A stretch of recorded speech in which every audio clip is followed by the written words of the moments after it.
नमस्कार दोस्तों, ज्ञान की पोटली में आपका स्वागत है। और आज हम बात करने वाले हैं भारत की 5 सबसे लंबी नदियों के बारे में, जिनमें से पहली नदी है गंगा नदी।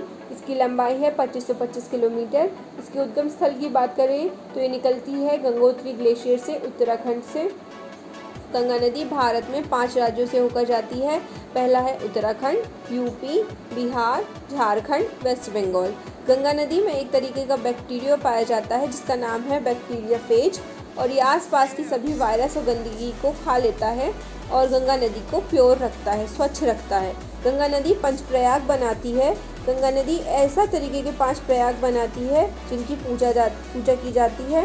इनमें से पहला प्रयाग है धौली गंगा। जब अलकनंदा से मिलती है तो बनता है विष्णु प्रयाग। पिंडर गंगा जब अलकनंदा से मिलती है तो बनता है कर्ण प्रयाग।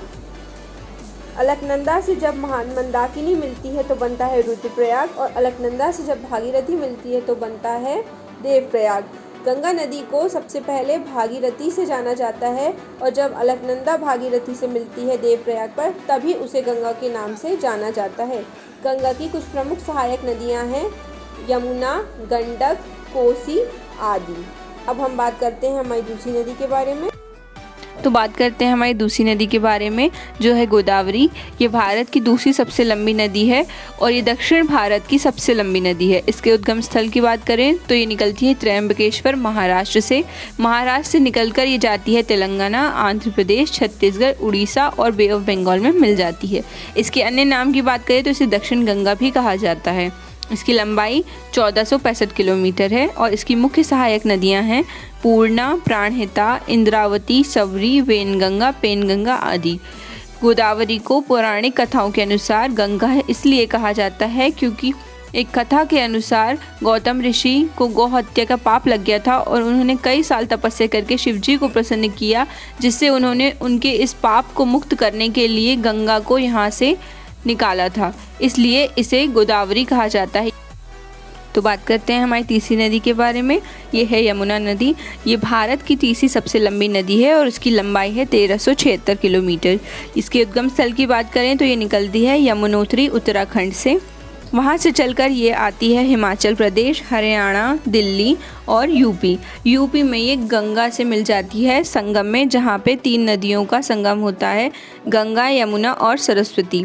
पौराणिक कथाओं के अनुसार यमुना को यमी कहा जाता है, जो सूर्यपुत्री हैं और यम की बहन है, इसीलिए ये पूजनीय है। इसकी मुख्य सहायक नदी हैं टोंस, हिंडन, ससुर, खंडेरी, चंबल, बेतवा, सिंध, केन आदि। बात करते हैं हमारी चौथी नदी के बारे में, जो है नर्मदा। नर्मदा को रेवा भी कहा जाता है और इसे लाइफलाइन ऑफ मध्य प्रदेश कहा जाता है। ये निकलती है मध्य प्रदेश के अमरकंटक से, जहाँ से ये जाती है महाराष्ट्र, गुजरात और ये खंबात की खाड़ी में मिल जाती है। इसकी लंबाई की बात करें तो 1312 किलोमीटर इसकी लंबाई है। और इसकी प्रमुख सहायक नदियों की बात करें तो इनमें आती है शक्कर, तवा, दूधी, कावेरी, गोई, खरजन, हिरण, कोलार आदि। तो बात करते हैं हमारी 5वीं और आखिरी नदी के बारे में, लेकिन उससे पहले अगर आपने मेरे चैनल को सब्सक्राइब नहीं किया है तो जल्दी से जाकर इसे सब्सक्राइब करें, बेल आइकन को प्रेस करें, जिससे आपको मेरे वीडियो जब भी मैं पोस्ट करूँगी तुरंत उसका नोटिफिकेशन आएगा और आप ऐसे ही अच्छे अच्छे वीडियोज़ देख सकें। अगर आप इस वीडियो को फेसबुक पर देख रहे हैं तो लाइक करें, फॉलो करें, लोगों के साथ शेयर करें। अगर यूट्यूब पर देख रहे हैं तो सब्सक्राइब करना ना भूलें, लोगों के साथ शेयर करें और कमेंट कर मुझे बताएं कि आपको कैसा लगा। तो हमारी 5वीं नदी है कृष्णा नदी। कृष्णा नदी निकलती है महाराष्ट्र के महाबलेश्वर से, वेस्टर्न घाट से, और ये महाराष्ट्र, कर्नाटका, तेलंगाना से होकर बे ऑफ बंगाल में मिल जाती है। इसकी लंबाई की बात करें तो ये 1288 मीटर लंबी है। इसकी सहायक नदियां हैं वेन्ना, कोयना, पंचगंगा, दूधगंगा, मालप्रभा, तुंगभद्रा, श्रीशैलम आदि। तो दोस्तों, ज्ञान की पोटली चैनल आपके लिए ऐसे ही इंटरेस्टिंग वीडियोस लाता रहेगा, जीके वीडियोस लाता रहेगा।